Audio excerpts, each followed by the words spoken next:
Hey, what's up everybody? So I'm gonna make a quick little video here because I have a new tool that I had purchased a few days ago, and there's been some people talking about it that are painters. So I figured I'd give my 2 cents because I actually bought a different brand than what has been already talked about. So I figured this would help some people because I know this tool in particular, a lot of people are raving about it, and I'm gonna be brutally honest, and I did not get any, special treatment. I bought this tool with my own money, so this is going to be a raw, upfront, honest review about this tool that everybody seems to be buying, and that is this reconditioning tool.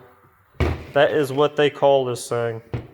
So, first off, you can get this thing at Harbor Freight, not this exact one, but you can get the Hercules.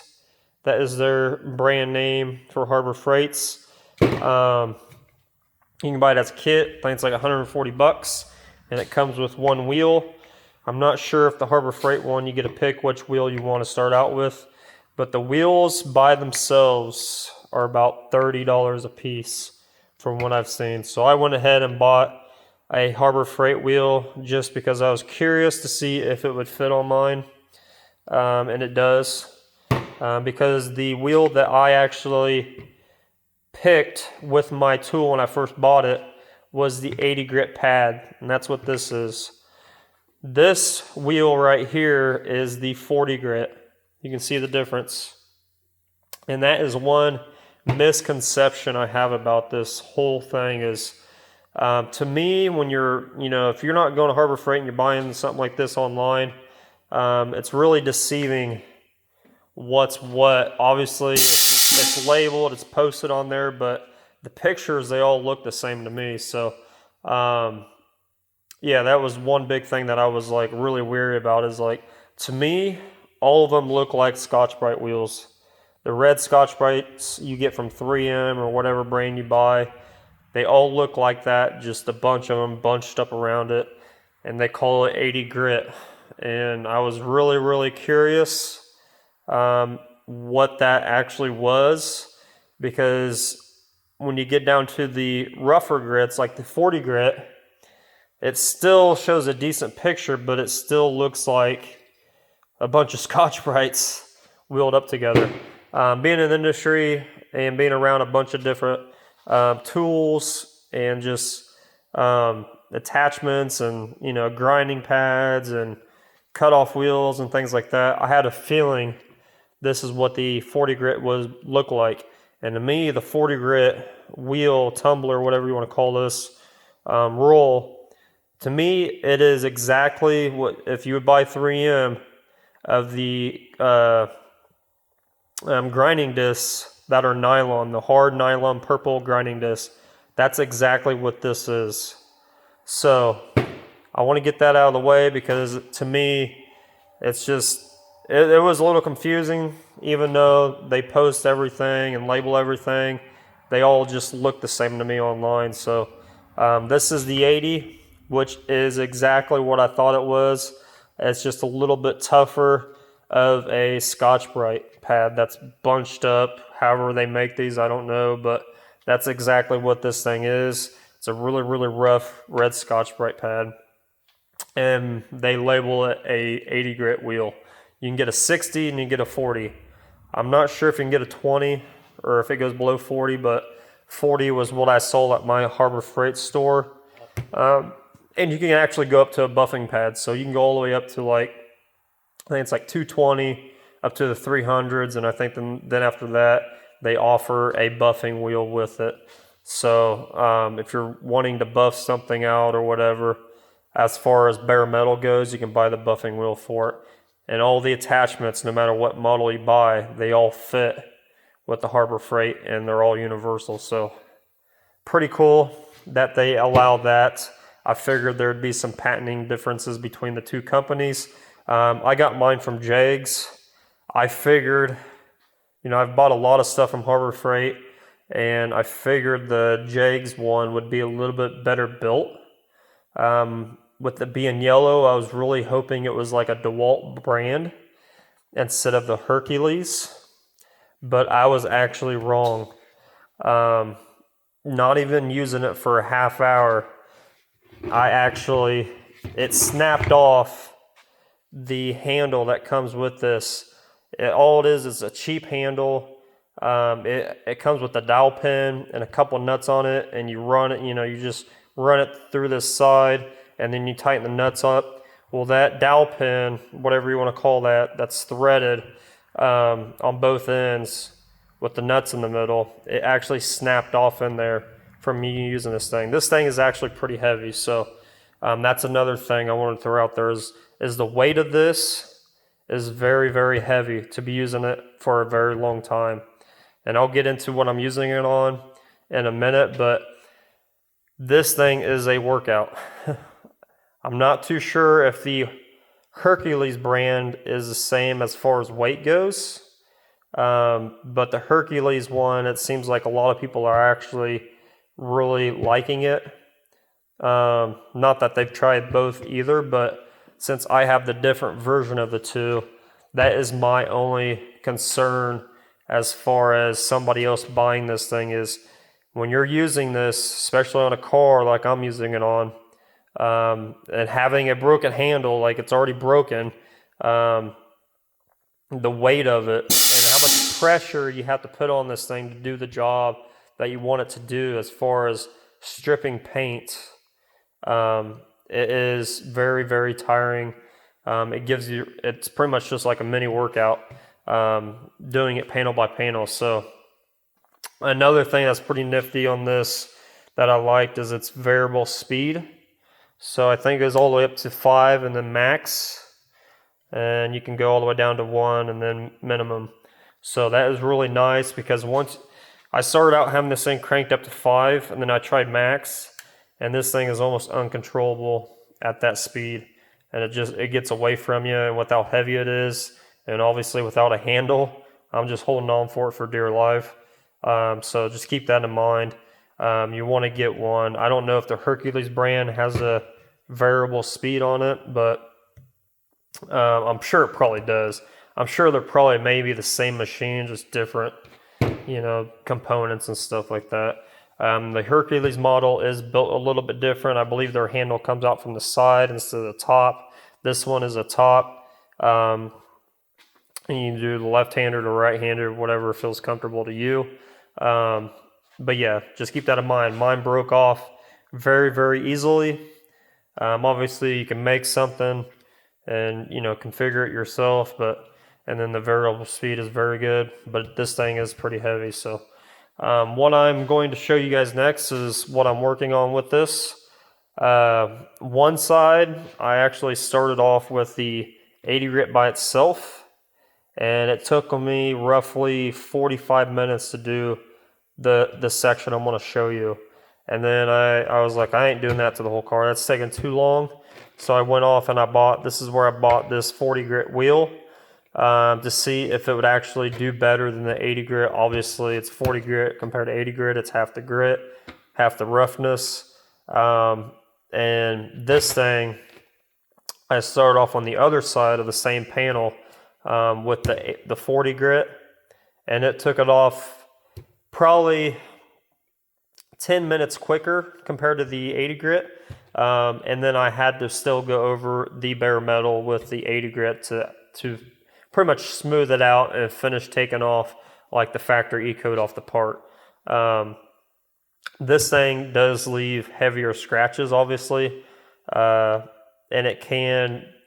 On my panel it didn't, but I could see this thing warping panels if you stay on it for too long. You're putting a lot of pressure on it, or denting some stuff, putting minor dents and things, because it is pretty gnarly. And the panels I'm working on are pretty curvy. They're not flat panels at all, so I had to be really careful how I use this thing, and not like pretty much burn through what I was burning through. You had to keep this thing going, and it is a little bit harder to control because this is a solid pad. This is like a nylon solid pad, as to where this thing is like a Scotch-Brite. So this thing is a little bit more all over the place, which you want it to be because you don't want to stay in one spot too long for this. because I mean, I don't know if you could, but it feels like this thing could eat through the metal pretty quick and thin it out. So you use this first, and then I went back over it with the 80 grit, and it was pretty much the same difference as far as the time goes with the other panel. So it's about 45 minutes to a panel, stripping it down to metal, and I did just that on this. So this is the side I started off with just the 80 grit, and it is completely stripped down to bare metal. And these are the scratches with that 80 grit wheel. You'll see it looks pretty bad on camera as far as the scratches go, but when you feel it, it is so smooth. It's not really smooth like wet sand and polishing smooth, but as far as stripping something to bare metal, it is pretty daggone smooth. And then the other side that I used the 40 grit wheel on first, you can kind of still see the scratches a little bit from the 40 grit after going over it with the 80 grit. And this is smooth as well. Like, don't let the pictures fool you.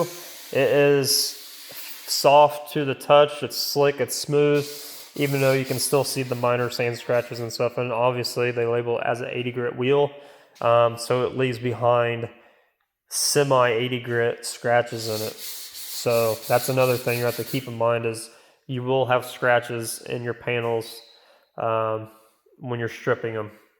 This is just on there because this had a small dent. This is another reason why I'm doing this.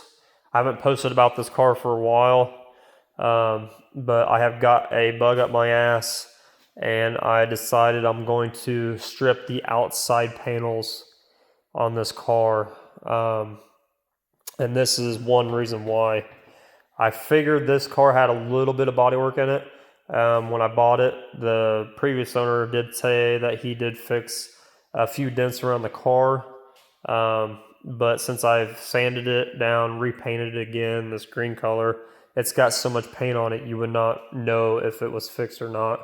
But when I stripped this panel, this fender, for this tiny dent, I don't know why people do this, but I mean, you can barely see it's a very, very tiny dent. I could probably get on the backside and knock this out and primer it and be fine and not do any body work at all. But he had body filler, like a circle, like all the way, like it was huge. And the reason why I'm bringing this up is the 80 grit wheel would not take off body filler if you wanted it to, but that 40 grit wheel ate it off just like it ate the paint off. So keep that in mind when you're buying the different wheels, is if you're going to be stripping paint and body work or fiberglass work, that 40 grit wheel is the only wheel that will tear apart bodywork on top of metal. So I'm glad I did that. The fenders were pretty much just a test for me with this tool to see what it would do, if it would chew up the metal, if it would leave it to where I could just, like I said, fix the dents here and there, just body working it as far as like metal finishing, not like actual filler, and getting this car stripped down to bare metal to where I just have to put some epoxy primer on it, sand it, maybe fix little things here and there that I'm not happy with, but have every panel factory straight again to where it's like no dents, no nothing, and take the paint off and just make it a little bit easier on me. Even though it seems like more work, in the end, this is going to be a lot better of a paint job. And people want to argue all the time that doing more work doesn't really suffice, come out to be a better job in the end. But when you're dealing with paint and custom painting and a car like this that has many layers of paint on, it is very important that you don't want to add so much paint that it's going to start cracking in the long run. And that's kind of where my head was. Is I initially found out how much paint was actually on this car when I started welding the door handle, to shave the door handles. When I started welding this up, and blocking the door handle and access, and actually smoothing this out, shaving it is what we call it, I found out really quick how many layers.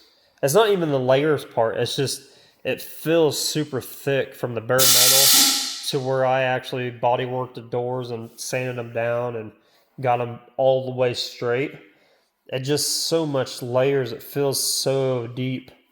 It's almost like it feels like somebody stuck body filler in here and just let it sit and just painted over top of it. That's how thick it feels. So that was my first taste of like actually knowing how much paint is on this car right here. And that kind of scared me because even though I had everything, all the doors, all the bumpers and everything as far as the car goes, I had it all pretty much done, sanded, and ready for its last couple, priming spots here and there, and then reblocking the whole car one more time, and then it was ready for sealer.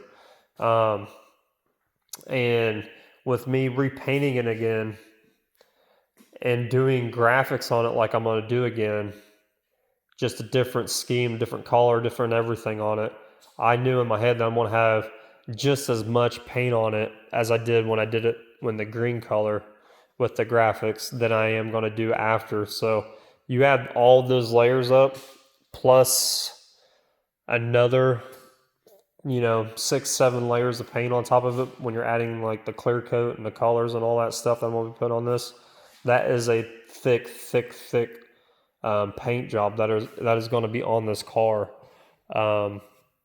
So that was, it pretty much worried me, because I don't want to go through and do all this work and make this car look really, really, really, really good, and then start driving it in like a year or whatever, the paint start cracking or chipping off, or if I do, somebody hits me or something, whatever happens, the paint might fail just from being too thick.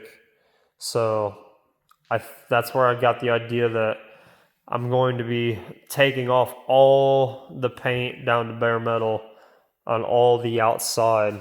I'm not really too worried about the inside as far as the door jambs, inside the doors, inside the trunk, the engine bay. Those don't even have paint on them from the factory, and the last guy didn't paint it either. So like this orange is like the first actual paint job on it, so it's not thick at all. So I'm not worried about that, but the outside, that's going to get wear and tear on it. Maybe some rock chips here and there. That is the area that I'm going to be focusing on, because like I said, I do not want this thing to start having issues down the road. And obviously I want my paint to stick and last for as long as it possibly can. And this is the only way that I know how to make that happen, is to take all that paint off on the outside, and then like I said, epoxy primer it, fix what I need to fix, sand that epoxy primer, go to sealer, then your paint, and then you're doing your graphics and all, then you're clearing it. So yeah, I added a little bit more time to this car. Yes, it's going to take me a good while, because these two fenders, what you see, took me an hour and a half, hour and 40 minutes, somewhere around there. So it does take a lot longer, but I'm able to take off, everything and start from fresh, just like the factory. But when you are doing this type of work, I just want to let you know, epoxy primer is the best thing to put over top of bare metal. My method is to clean it all, blow all the dust off of it when I'm done, obviously, and then lacquer thin the crap out of the bare metal.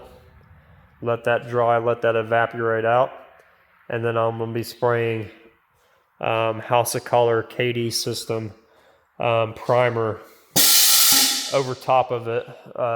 Their system is bar none. It's probably one of the best that I've seen. It has epoxy built into it, and it's a DTM. A DTM means that it is direct to metal. So you can put it over direct metal because it does have those characteristics in it, and it has epoxy in it. So it's going to be really good for bare metal. So the KD system, if you're not familiar with it, on the House of Color, it is their primer, their S2 line, their new S2 mix line of their primer. They come in different colors. You can actually make different shades if you want it red, orange, yellow, blue, green, whatever. You can make it in shades, and then you can use it as a high build. You can use it as a medium build, and you can use it as a sealer. So they have, I think there's 3 different configurations you can make it using their reducers and their activators to make it those different steps. So that's what I'm gonna be doing on this.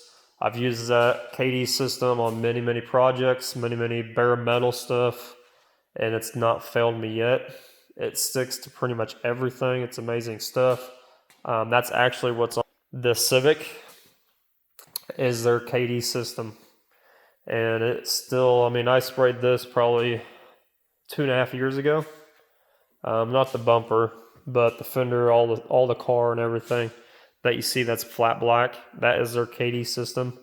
And it's, you know, I still have to sand it obviously, but this is pretty much sanding the car down, fixing the bodywork that needs to be fixed, and then I primered 2 coats of primer on it, and it's pretty much flat black. But I'm going to be doing the same thing. This is only going to be bare metal stripped. That car was not stripped because it still only had 1 paint job on it from the factory, and I wasn't worried about it. This, on the other hand, had the factory paint job, had a little bit left over from the guy that painted it before I bought it. So whatever he did, as many layers as he's put on it, it was a flat black paint job with a factory color 2-tone. And then I had sanded most of that off. Not all of it, but most of it. And then I went ahead and painted it green, cleared it multiple times, sanded that down, did my graphics, and then cleared it 2 more sessions. So it had a bunch of paint on it. So best idea is just to strip it off and get it down to bare metal. So start fresh, put that KD system on, and then maybe fix a dent here and there if I need to, finalize it. But my idea is to put 3 coats of that KD black on here. That's what we're using as a black, just same as the Civic.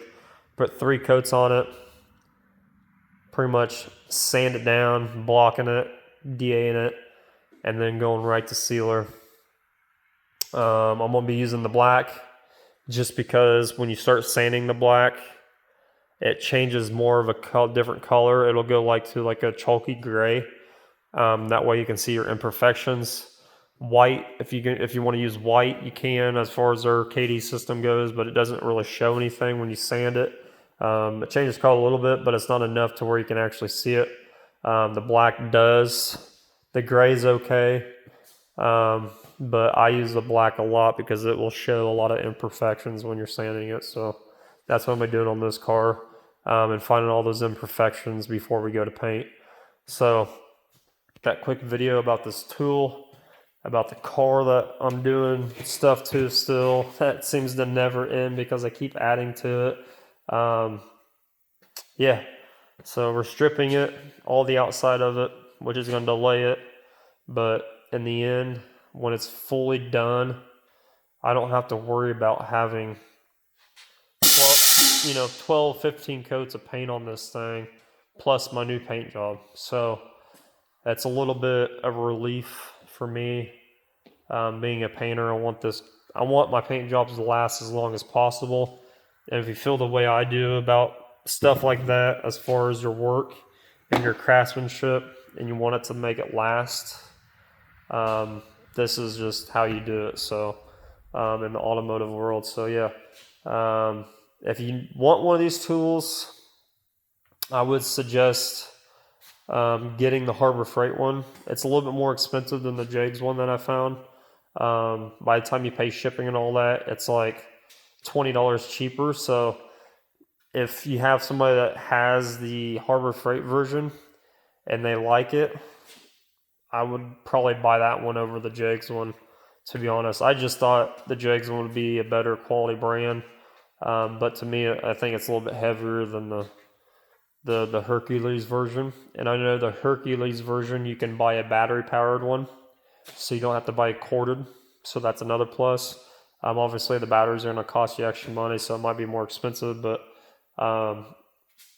if it is lighter weight, then that's going to be a plus too, because you're going to be holding this thing for a long time, stripping paint, especially if you have a big car. If you're doing like an old Impala or like some of these older muscle cars, the front ends are like super long and the fenders and the hoods, and you got to strip it. It might be better to, buy one that doesn't weigh as much. And the other thing I want to talk about before I get off here is doing it this way versus sending it to get stripped, either media blasted or chemical stripped. So I've spent roughly $160, $170 maybe with what I have now. And I think I can get through most of the car with all the materials I have bought so far. Might have to buy another wheel, but for like around $200 or $230 is what I'm probably going to spend stripping the outside of this car maybe.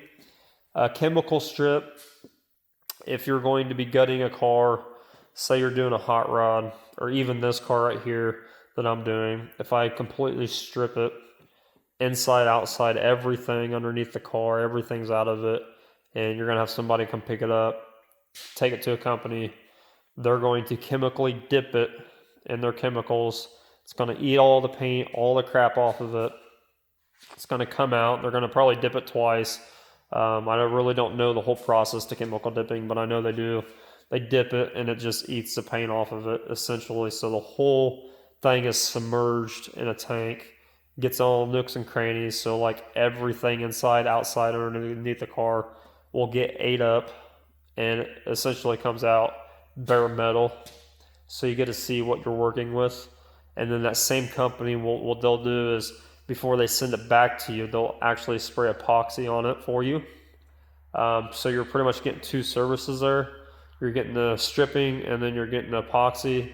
And I know some sandblasting companies will do the same. They'll sandblast it for you, then do the epoxy for you right after that, and then they'll send it back to you. So I'm going to have a lot of time in this, obviously. A lot of extra time that I didn't want to put into it doing this myself. But if I was going to send this thing out to get chemically stripped, and I would have to tear everything off, so I'd have a little bit more time, it's going to cost me about $400 to $4,500. That's everything that's steel. Plastic can't go. So you're going to have to strip those if you're wanting to strip the bumpers of cars that have plastic bumpers on them, side skirts, all that stuff. So you're going to have time doing that anyways, and you're still going to be spending about $400 to $4,500 to get your car dipped, to get chemical stripped. Media blasting is probably a little bit cheaper, but it's still thousands of dollars. So you can make the choice yourself whether time is more of the essence. Like if you're doing a hot rod and everything's metal and you need to get it down to bare metal really, really quick because your customer has a deadline and they have money to spend, it is better to send something off to get chemically stripped and pay that $4,000 bill. And when you get it back within that same week, it's already epoxied, and you can go straight into doing your body work or your sheet metal work, whatever you need to do. When it comes back, it's going to show you what needs done. So sometimes it is better just to spend the money for time's sake. I'm not in a hurry on this thing, so I'm moving at my own leisure. So I've chosen it this way, and obviously I wanted a new tool to mess with because, like I said, I've seen a lot of people talk about this stuff.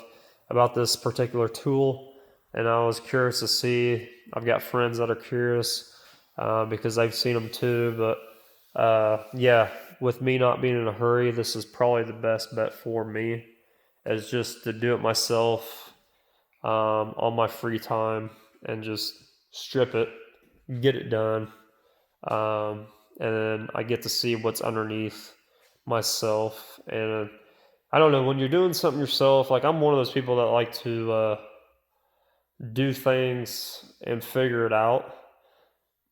You know, obviously I've been in the industry for a while. I know how stuff works, but when new tools and things like that come out, new products, I always want to try them just to see how they are for myself.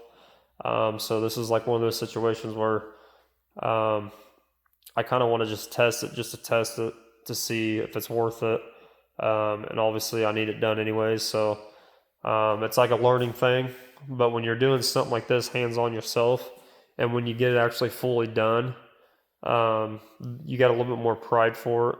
You get a little bit more respect for it because you put all the time and hours into it yourself, and you got a pretty awesome turnout when it's done. So it's just how I am. But yeah, I like doing stuff like this, new stuff, figuring it out, making something a little bit better than what it was going to be. It was going to be badass anyways.